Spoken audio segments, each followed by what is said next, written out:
Back about 13 years ago or so, 10 years ago, I was driving in the car with the top down, and I was listening to the radio, and this guy here, Slim Shady, yes, this son of a gun, was on the radio. He was rapping, he sounded great. It's rapping and singing and dancing and frolicking and frolicking about in the muddy playgrounds of Southfields of Southfield, Michigan. Exactly. And I called the radio station and I said, yo, who is this kid rapping? Because he sucks. And I'd love to take this guy on because I think I can make him a decent rapper if I write his lyrics for him. Can I have Right. Right? Isn't that how that went? Wait, you have to understand how he rapped. He rapped. He rapped like this. We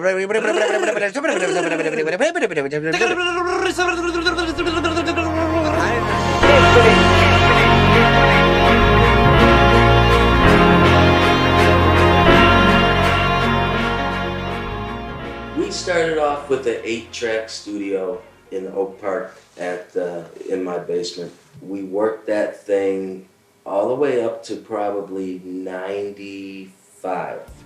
We wanted a 24-track studio. You know, that was the next step. We found a building on 8 Mile Road.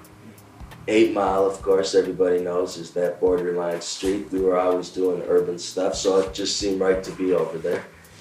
We always had this saying, we'll do an 8 Mile style.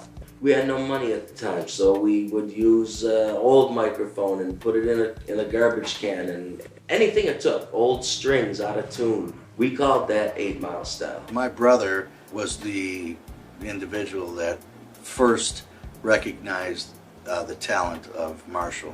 Heard him on the open mic night. Every Friday, Lisa would let us come down there. We actually hooked it up to a guy named DJ Dick, who let us. We was known as Basement. I don't know. Dick told Lisa about us or whatever, and she said let him come down and let him rap. And one night, I guess Marky was coming home in his car and heard us on the air and called up there. We was on the air while he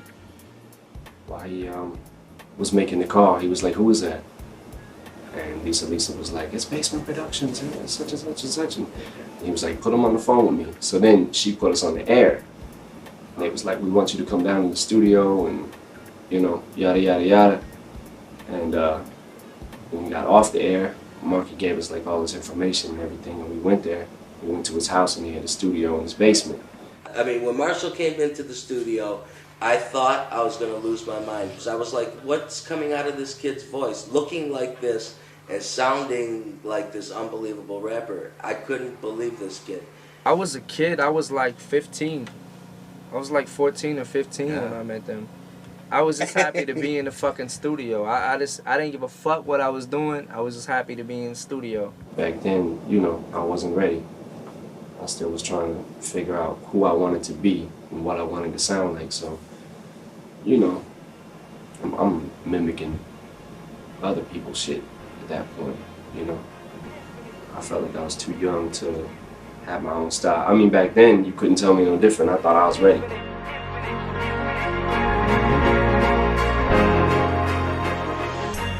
The Infinite record, I think I was about 20 and had started going up to a lot of open mic spots. And one was called the Hip Hop Shop, you know, like the most infamous open mic spot there was, especially at that time in Detroit. And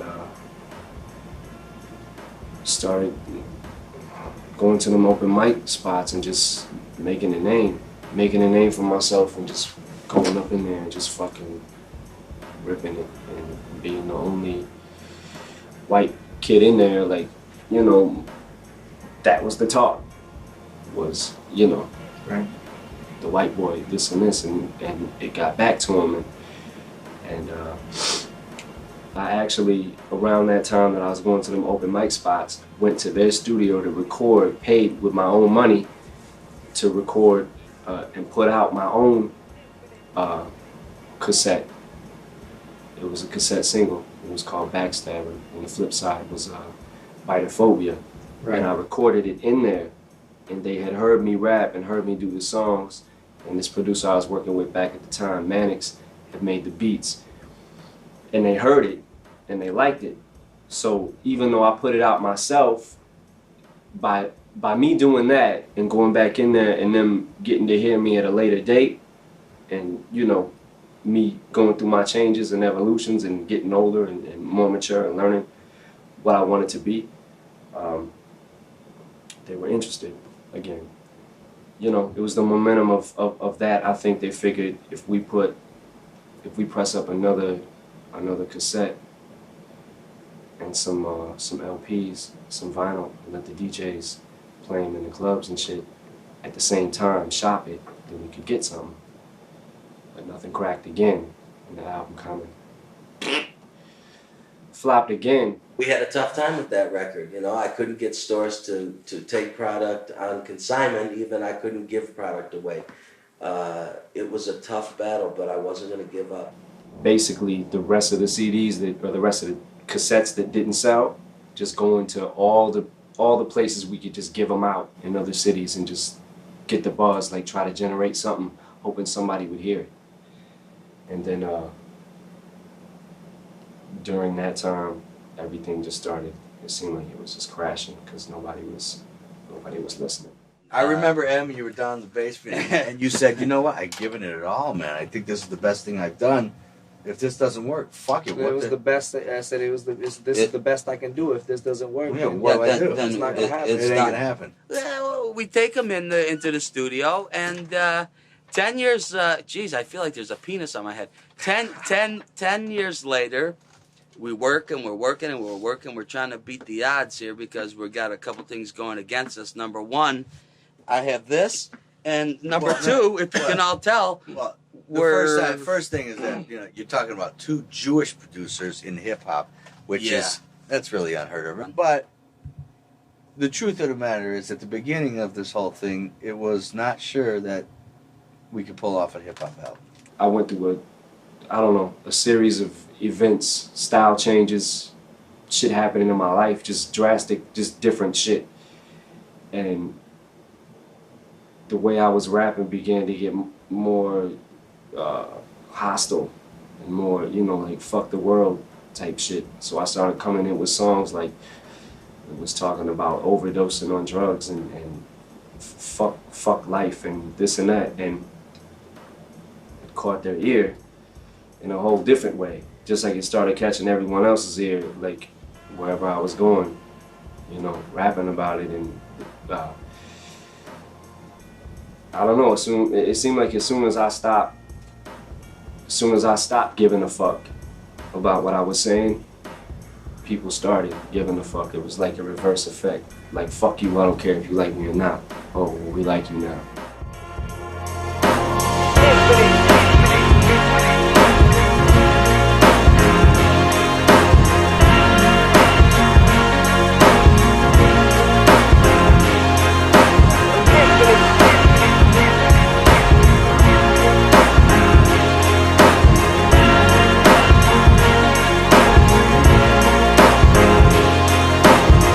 Infinity.